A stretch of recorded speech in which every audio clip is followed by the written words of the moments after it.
ang nag-deliver papunta sa bahay nila Pangulong Bongbong Marcos at Speaker Martin Romualdez. Gulat yarn. Alam niyo yung commercial ng Tide? Doon yata kinuha to eh. Yung commercial ng Tide, yung t-shirt madumi, biglang, gulat ka no?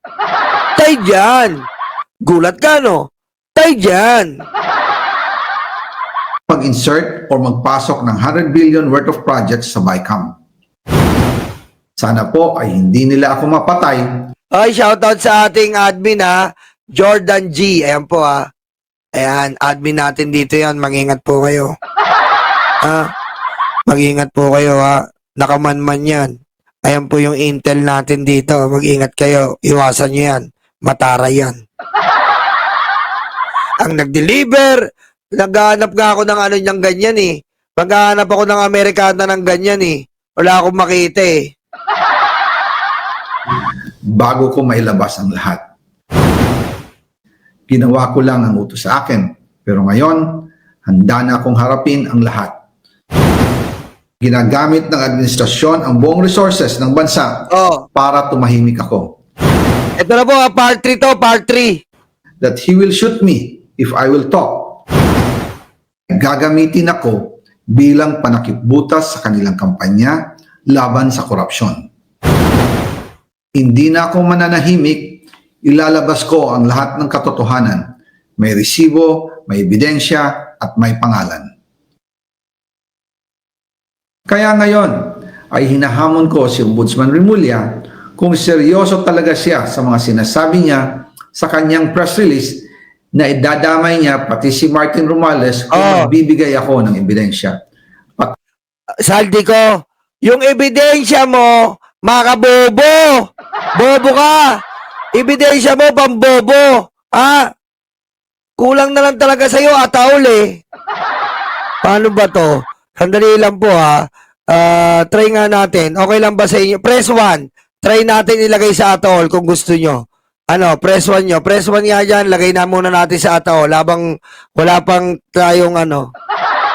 Bago natin, lagay natin sa ataol. Ha? Ha? Okay. Sige, lagay natin sa ataol. Saglit lang po ha. Hintayin nyo ako.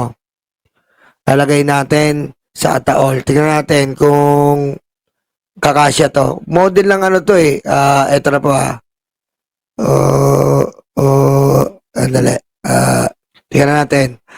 Knock-knock muna. Knock-knock muna, Saldi.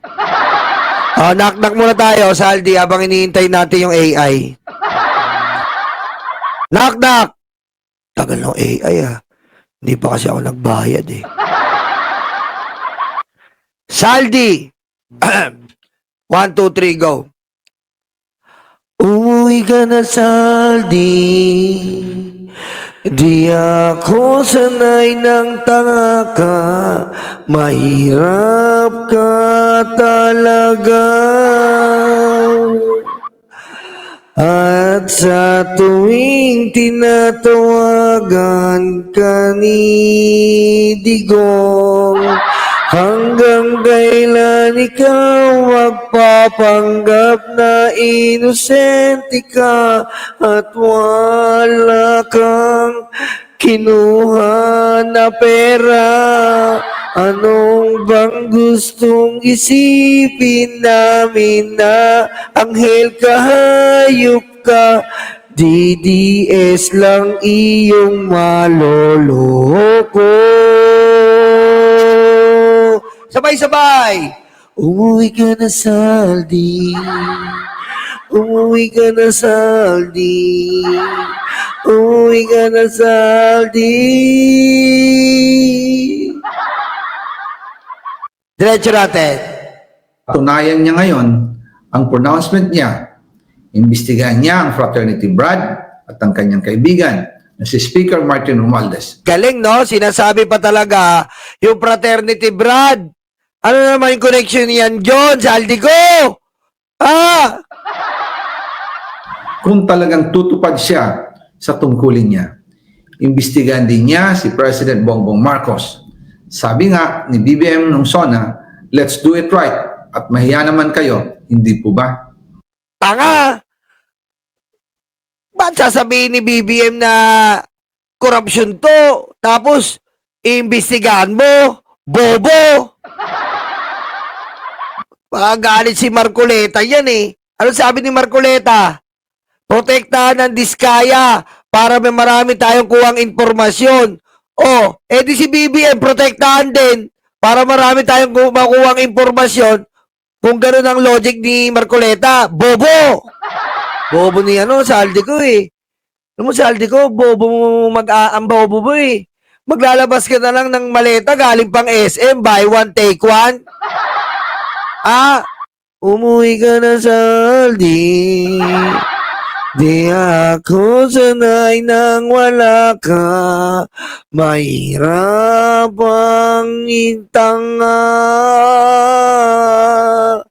At sa gabi na napanap ka na. Eto na, Saldi ko.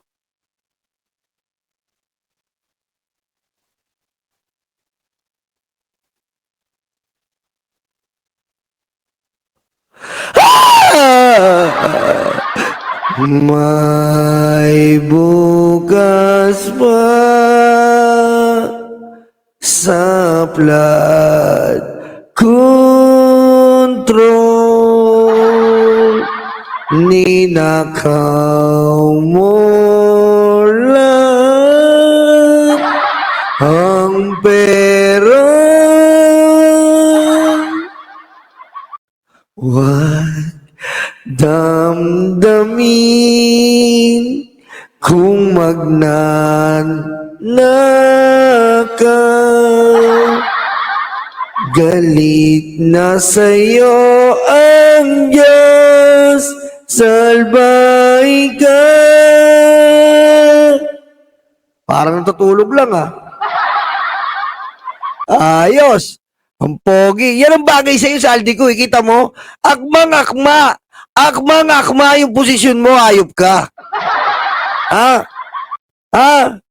Kita mo? Bagay na bagay.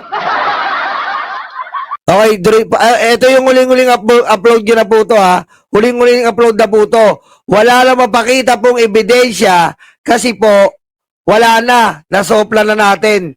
Wala na mapakitang ebidensya. Ebidensya po. Kailang